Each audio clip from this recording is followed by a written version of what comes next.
নমস্কার।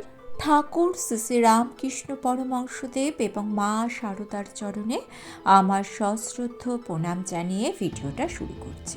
ভাগ্য কথাটা খুব ইম্পর্টেন্ট, তবে কেউ বিশ্বাস করেন আবার কেউ করেন না। তবে বেশিরভাগ মানুষই কিন্তু বিশ্বাস করেন, বিশেষত তারা যখন কোনো কাজে অসফল হন। আসলে মানুষ যখন কোনো কাজে সাকসেস না হন তখন কোনো কারণ খুঁজে না পেয়ে তার হাতে একটাই কারণ থাকে, সেটা হলো ভাগ্যকে দোষারোপ করা। সে যাই হোক, যদি ধরে নিই ভাগ্য সত্যি ম্যাটার করে জীবনকে সুন্দরভাবে গড়ে তুলতে, তাহলে জানবেন আপনার ভাগ্য খারাপ বলে যখন আপনি আফসোস করছেন, সেক্ষেত্রে আপনার ভাগ্যের চাকাও কিন্তু ঘুরে যেতে পারে। অর্থাৎ যদি ধরে নেওয়া হয় জন্মসূত্রে আপনার ভাগ্য খারাপ, সেক্ষেত্রেও আপনি কর্মের দ্বারা সেই ভাগ্যকে কিন্তু পরিবর্তন করতেই পারেন। আপনার জীবনে যদি একটা দরজা বন্ধ হয়ে যায়, তাহলে আরেকটা দরজা কিন্তু আপনার খুলে যেতেই পারে। জীবনে যদি আপনি হেরে না যান, যদি আপনি অসফল না হন, তাহলে কিন্তু জেতার রাস্তাটাই আপনি খুঁজে পাবেন না। আরেকটা সত্যি কথা কি বলুন তো, যারা খুব সহজে সব কিছু পেয়ে যায়, তারা কিন্তু সেই জিনিসের মূল্য দিতে জানে না। মূল্যবান জিনিস সবসময় যত্ন সহকারে সংরক্ষিত রাখতে হয়, তা না হলে কিন্তু সেটা হারিয়ে যায়। ভাগ্যের দ্বারা অর্জিত ধন, সম্পত্তি, খ্যাতি, যশ যাই আপনি সহজে পেয়ে যাবেন, তাকে যদি আপনি যত্ন না করেন তাহলে কিন্তু সেটা হারিয়ে যেতে বাধ্য। তাই রাজাও কিন্তু ভিখারি হয়, আর নিজ গুণে ভিখারিও কিন্তু রাজা হতে পারে। পরিশ্রমের দ্বারা যা কিছু আপনি অর্জন করবেন, সেটা আপনার চিরস্থায়ী হবে। আপনি যদি সৎ পথে চলেন, সঠিক পরিশ্রম করেন, তাহলে ঈশ্বর আপনাকে দেবেন রহস্যময় সংকেত। আপনার জীবনে ঘটবে নানা অলৌকিক ঘটনা। আপনার জীবন ধীরে ধীরে পরিবর্তিত হয়ে যাবে। হৃদয় থাকবে সদা আনন্দময় এবং প্রশান্তিতে পরিপূর্ণ। আপনি জীবনকে নতুনভাবে চিনতে পারবেন। ষড়রিপু আপনার কোনো ক্ষতি করতে পারবে না। ক্রোধ, যেটা মানুষের ধ্বংসের কারণ, সেই ক্রোধাগ্নি থেকে আপনি মুক্তি পাবেন। আপনি যে ঈশ্বরের দ্বারা নির্বাচিত সদস্য, তার সংকেত ঈশ্বরই আপনাকে পাঠাবে বারে বারে, কিন্তু সেই সংকেত এতটাই সূক্ষ্ম যে তা বোঝাও ততটা সহজ নয়। কি সেই সংকেত যার দ্বারা আপনার ভাগ্য, আপনার জীবন পরিবর্তিত হয়ে যাবে, সেটা নিয়েই আজকের ভিডিও। আশা করছি আজকের ভিডিও থেকে আপনি আপনার প্রশ্নের সমস্ত উত্তর পেয়ে যাবেন। দক্ষিণেশ্বরের মন্দিরে একদিন ঠাকুরের ভক্ত মণি মল্লিক শ্রী শ্রী রামকৃষ্ণ পরমহংসদেবকে বলছেন, আপনি তো অনেকবারই বলে দিয়েছেন যে শুদ্ধ ভক্ত যে সে ঐশ্বর্য দেখতে চায় না, যে শুদ্ধ ভক্ত সে ঈশ্বরকে গোপালভাবে দেখতে চায়। প্রথমে ঈশ্বর হন চুম্বক পাথর আর ভক্ত হন সূচ, কিন্তু ধীরে ধীরে ভক্ত হন চুম্বক পাথর আর ঈশ্বর হয়ে যান সূচ, অর্থাৎ ভক্তের কাছে ঈশ্বর ছোট্টটি হয়ে যান। মণি মল্লিকের কথায় ঠাকুর বলেছিলেন, ঠিক যেমন সূর্যোদয়ের সময় সূর্যকে, সেই সূর্যের আলোটাকে দেখতে পাওয়া যায়, চোখ ঝলসে যায় না, বরং চোখের তৃপ্তি হয়। ভক্তের জন্যই ভগবানের নরম ভাব হয়ে যায়। তিনি ঐশ্বর্য ত্যাগ করে ভক্তের কাছে ধরা দেন। ভক্তের কাছে যে ভগবান বশ হয়ে যান গো। আপনার কাছে যে ভগবান আসতে চাইছেন, সেই সংকেত ভগবানই পাঠাচ্ছেন আপনার কাছে বারে বারে। হয়তো আপনি সেটা বুঝতে পারছেন না। ভোর 3টে থেকে 5টা অর্থাৎ ব্রহ্ম মুহূর্তে যদি আপনার ঘুম ভেঙে যায় এবং আপনি ক্রমাগত দিব্য স্বপ্ন দেখতে থাকেন, তাহলে আপনি বুঝবেন আপনার ডাকে ভগবান সাড়া দিয়েছেন। ভগবান আপনার কথা শুনছেন। ঈশ্বর আপনার কাছে ধরা দিতে চাইছেন। আপনার মধ্যে সে গুণ রয়েছে, অর্থাৎ চুম্বক পাথরে পরিণত হবার গুণ রয়েছে আপনার মধ্যে। ভগবান তা দেখতে পেয়েছেন, সেই জন্যই সুচ হয়ে তিনি আপনার কাছে ধরা দিতে চাইছেন। তাই ব্রহ্ম মুহূর্তে আপনার ঘুম ভেঙে যাচ্ছে। তিনি চাইছেন সেই সময়কে আপনি কাজে লাগান, আপনি নিজেকে তৈরি করুন, আপনি প্রার্থনায় মনোনিবেশ করুন। ঈশ্বরের সাথে সরাসরি সংযোগ স্থাপনের সঠিক সময় হলো ব্রহ্ম মুহূর্ত। আর সেই সময় সমস্ত প্রার্থনা ভগবানের কাছে পৌঁছে যায়। তিনি তখন আপনার কথা শোনেন, আপনার কথা বোঝার চেষ্টা করেন, আপনার কথার উত্তর দেন। কিন্তু তা হয় এতটাই সূক্ষ্ম যে সাধারণ মানুষের বোঝার ক্ষমতার বাইরে।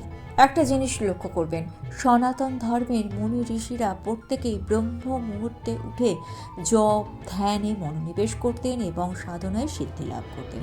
দক্ষিণেশ্বরে মা যখন নহবতে থাকতেন তখন তিনি ঠিক ভোর 3টের সময় উঠে ধ্যান জপ করতেন। মা বলছেন, ঠাকুর যখন গঙ্গায় যেতেন তখন নহবতের সামনে গিয়ে মাকে হাঁক দিয়ে যেতেন। শীতকালে মার উঠতে একটু আলস্যি হতো, তখন ঠাকুর দরজার তলা দিয়ে জল ঢেলে দিতেন যাতে মায়ের ঘুম ভেঙে যায়, কারণ সেটা ছিল মায়ের শিক্ষাকাল। মায়ের অন্তরের শক্তিকে ঠাকুর ধীরে ধীরে জাগ্রত করেছিলেন। ঠাকুর যদি মা সম্বন্ধে কিছু বলে না যেতেন তাহলে শ্রীমা জগতের কাছে হয়তো চিরকালের জন্য অবগুণ্ঠিতই রয়ে যেতেন। মহাপুরুষ স্বামী শিবানন্দজি বলছেন, কি সাধারণভাবে তিনি থাকতেন, আমরা তাকে কিভাবে বুঝব? একমাত্র ঠাকুরই মাকে ঠিক জেনেছিলেন এবং বুঝেছিলেন। তাই স্বয়ং স্বামী ব্রহ্মানন্দজি, যাকে ঠাকুর নিজের মানুষপুত্র বলতেন, স্বামীজি যাকে আধ্যাত্মিকতায় নিজের থেকেও অনেক বড় বলেছেন, তিনি বলতেন মাকে চেনা যে বড্ড শক্ত। ঘোমটা দিয়ে তিনি সাধারণ মেয়েদের মতোই থাকতেন, অথচ মা যে সাক্ষাৎ জগদম্বা, ঠাকুর না চিনিয়ে দিলে আমরাই কি মাকে চিনতে পারতুম? ঠাকুর শ্রী মা সম্বন্ধে এক এক সময় রহস্য করে বলতেন, ও ছাই চাপা বেড়াল গো, বেড়াল ছায়ের মধ্যে শুয়ে থাকলে যেমন তার গায়ের রং কেউ বুঝতে পারে না, তেমনি সংসারের 5 জনের মধ্যে শ্রীমা এমনভাবে সাধারণভাবে থাকতেন যে তার স্বরূপ সাধারণের চোখে অজ্ঞাতই ছিল। শুধু সাধারণের চোখে কেন, ঠাকুরের অন্তরঙ্গ ভক্তদের কাছেও তিনি অজ্ঞাতই ছিলেন। স্বামীজি কিন্তু তাকে ঠিক চিনতে পেরেছিলেন। তাই স্বামী বিবেকানন্দ আমেরিকা থেকে তার গুরু ভাইদের ক্ষোভের সঙ্গে লিখেছিলেন, মা ঠাকুরন যে কী বস্তু তোমরা তা বুঝতে পারোনি, এখনও কেউ পারোনি, কিন্তু ক্রমে ক্রমে পারবে। মায়ের নিজের আত্মীয়রা, তারা কি মাকে চিনতে পেরেছিলেন? তারাও মাকে চিনতে পারেননি। দক্ষিণেশ্বরে ঠাকুরের সেবক লটু মহারাজ পরবর্তীকালে, যিনি স্বামী অদ্ভুতানন্দজি হয়েছিলেন, তিনি একদিন পঞ্চবটিতে বসে ধ্যান করছিলেন। ধ্যান তখন খুব জমে উঠেছে।